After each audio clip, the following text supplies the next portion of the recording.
history of our country, only 10 presidents have ever won an election without winning the state.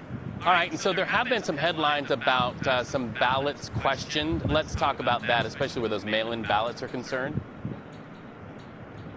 Yeah, there have been more than 4,000 mail-in ballots across 14 counties that have been challenged. Many of them are from overseas voters, U.S. citizens who live overseas. There is a federal law that generally allows a U.S. citizen who does live overseas to vote. Many of the challenges have been rejected, but there are still enough, 2,000 or so, that have to be settled. And in a state where every single vote counts, in a state, according to the polls that we've seen so far, is neck to neck, they may matter. So those cases still have to be handled.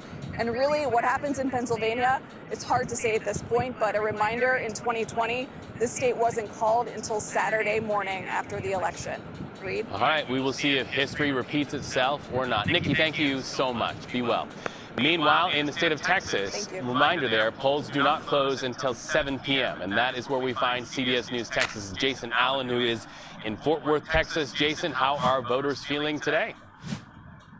Good afternoon, Reed. They are excited to be out here. There's been a lot of energy from some of the voters who are coming here to this polling place in Fort Worth. At the same time, there's been a little of anxiety, I guess.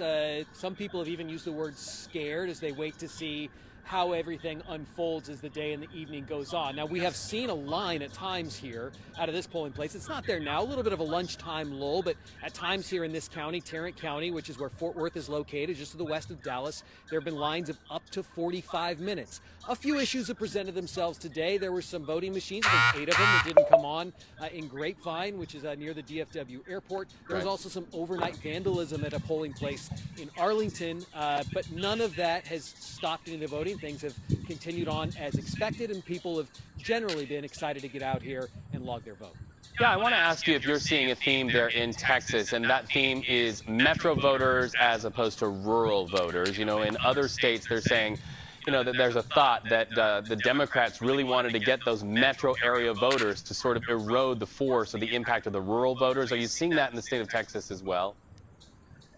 We are, and I talked to some of the local Democratic Party folks here within the last day, and they were really making this last-minute push with phone banks. They thought that today would still be a good, heavy day of turnout on their part, and they are watching those things closely. You know, this is traditionally a red state, a red county, a red city, but 4 years ago, Joe Biden won this county, Tarrant County, by less than 2,000 votes.